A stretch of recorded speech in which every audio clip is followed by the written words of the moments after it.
Once upon a time, there lived a rich merchant who had a beautiful daughter. She was so beautiful that people simply called her Beauty.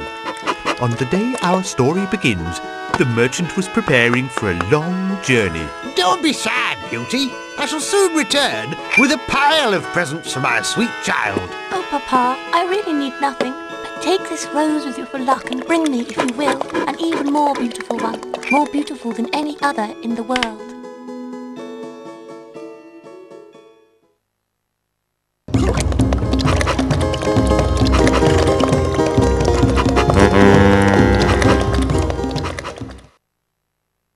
When the merchant had completed his business affairs, he set off in search of the gift for his daughter. He sailed to a small island where a lone savage lived. Do you have a red rose? But the savage only had stone statues, bones and palm trees. So the merchant exchanged some beads for a statue and sailed on in search of the gift for his daughter.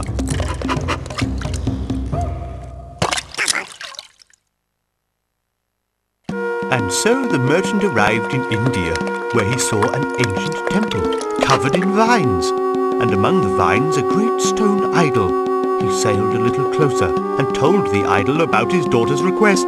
Suddenly, it seemed to him that the idol shifted slightly. Oh, what was that?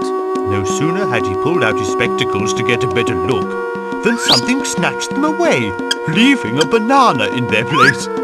The merchant could see that he was not going to find a beautiful rose in India, so he left that land as quickly as he could and sailed on in search of the present he had promised to bring his beloved daughter.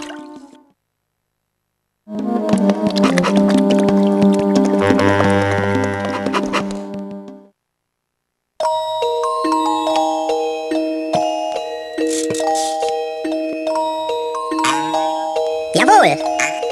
Oh, mein lieber Augustin, Augustin, Augustin, oh, mein lieber Augustin, komm zu mir schnell. Oh, mein lieber Augustin, Augustin, Augustin, mein Süppchen, ho, ho! The merchant sailed across many seas until he came to Europe, where he met a master watchmaker. Hail, Master Watchmaker! I'm in search of a red rose. I can offer the rarest of tools in exchange. Mein Herr, I am afraid I am unable to help you. I have spent my whole life working with clocks mechanisms and have never seen even one rose. The merchant could see that he would never find a beautiful rose in Europe. He sailed away in search of the present for his daughter.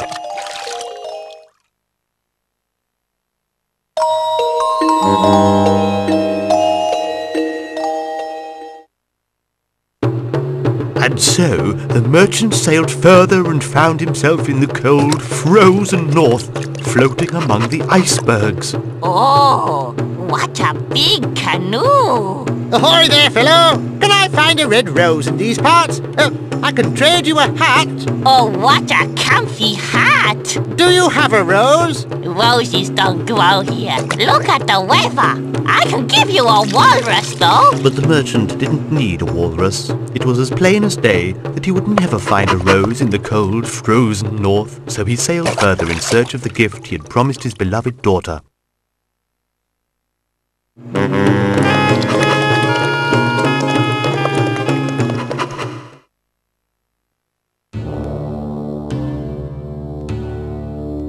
He sailed, and by he saw upon a rock a bright red rose of unimaginable beauty. At long last I can go home and embrace my beloved daughter. And the merchant was about to leave when he was stopped by a fearsome beast. You tried to take my rose, and so you shall perish. The merchant was terrified. Oh, I didn't know it was your rose. Here, take it. Take the lot. Take all that I have, my breeches, my boots. But the lord of the island did not care for the merchant's breeches or boots, and was about to kill him when he caught sight of a portrait of Beauty. Oh, I will let you go if you give me your word to send your daughter to me. I promise I will in no way offend her. The merchant had no choice, and so he gave his word, and with a heavy heart set off on a long journey home.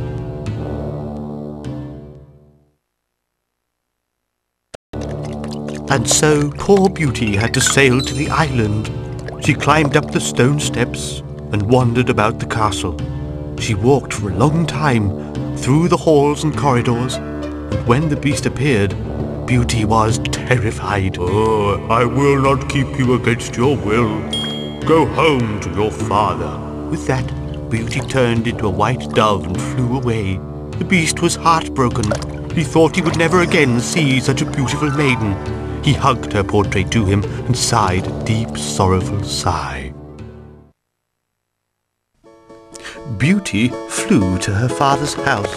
Papa! The merchant was overjoyed to see his daughter again. Oh, my own dear Beauty, my own sweet one. At that moment, the house magically filled with the most exquisite presents from the lord of that gloomy isle. Beauty remembered how sad the beast had been when he let her go, and how gentle he had seemed. She wished with all her might to return to the island and see the beast. No sooner had she done so than she turned into a white dove again and flew away. When Beauty returned, she saw the beast. He had given up all hope of a happy life and was dying for love of her. He was sinking lower and lower, but he didn't care. Nothing mattered to him anymore. Please don't die. I don't care if you are a beast. I know I shall always love you.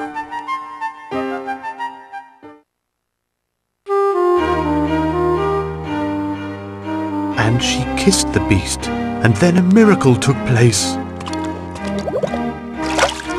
The prince told Beauty his story. Many years ago, an evil witch turned me into a beast and said that the spell might be broken only by the true love of a beautiful maiden. Your love has saved me, Beauty. And they lived happily ever after.